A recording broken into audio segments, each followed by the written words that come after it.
నమ్మిన వారి కోసం ఎంత దూరమైనా వెళ్లగలిగే వ్యక్తి సీఎం జగన్ అని కొనియాడారు డిప్యూటీ సీఎం అమ్జద్ బాషా. గత 5 ఏళ్లలో మంచి జరిగి ఉంటేనే వైఎస్ఆర్ కాంగ్రెస్ పార్టీ ప్రభుత్వాన్ని ఆశీర్వదించాలని కడప వైఎస్ఆర్ కాంగ్రెస్ పార్టీ ఎమ్మెల్యే అభ్యర్థి డిప్యూటీ సీఎం అమ్జద్ బాషా అభ్యర్థించారు. కడప 2వ డివిజన్లో ప్రచారం చేశారు ఆయన.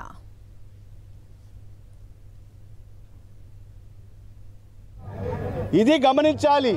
నమ్మించి మోసం చేసేవాడు చంద్రబాబు నాయుడు అయితే నమ్మిన వాళ్లకు ఎందాకైనా తీసుకెళ్లే మనస్తత్వం మన ముఖ్యమంత్రి జగన్మోహన్ రెడ్డి గారికి అని చెప్పి కూడా సందర్భంగా తెలియజేసుకుంటున్నాం. మీరందరూ కూడా ఆలోచన చేయండి.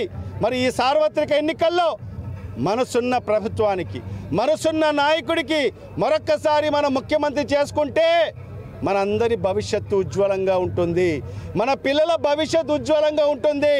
లేకపోతే ఏ కొద్దిపాటు తప్పు జరిగినా మన భవిష్యత్, మన పిల్లల భవిష్యత్ అంధకారం అయిపోతుంది. అది ప్రజలు గమనించండి. బడుగు బలహీన వర్గాలు అభివృద్ధి చెందాలంటే వైఎస్ జగన్ మరోసారి ముఖ్యమంత్రి కావాలని ఆకాంక్షించారు Madiga corporation chairman K Kanakarao. పిఠాపురంలో వంగ గీత, చలమలశెట్టి సునీల్ తరఫున ప్రచారం చేశారు.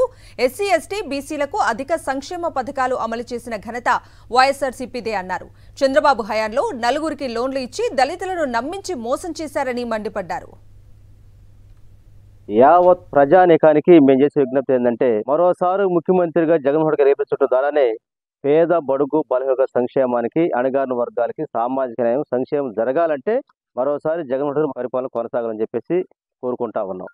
ఈ సందర్భంగానే మరి ముఖ్యంగా పిఠాపురం ప్రజానీకానికి ఒక ముఖ్య విజ్ఞప్తి ఏంటంటే, వంగ గీత గారు చెప్పాలంటే అది ఎవరు చెప్పాల్సిన అవసరం లేదు. ఎందుకంటే నిరంతర ప్రజాసేవలో నిమగ్నమైనటువంటి మనిషి, స్థానికంగా ఉన్నటువంటి గతంలో ఆ పరిపాలన, అదేవిధంగా ప్రజలతో ఎలా మమేకం అవుతూ ప్రజాసేవ కోసం, ప్రజల సంక్షేమం కోసం కృషి చేసినటువంటి విధానం ప్రతి ఒక్కరికి తెలుసు. ఏదో 10 రోజులు ఉండి ప్రచారం చేసి మరలా హైదరాబాద్ వెళ్ళిపోయేటువంటి మనుషులు కావాలా?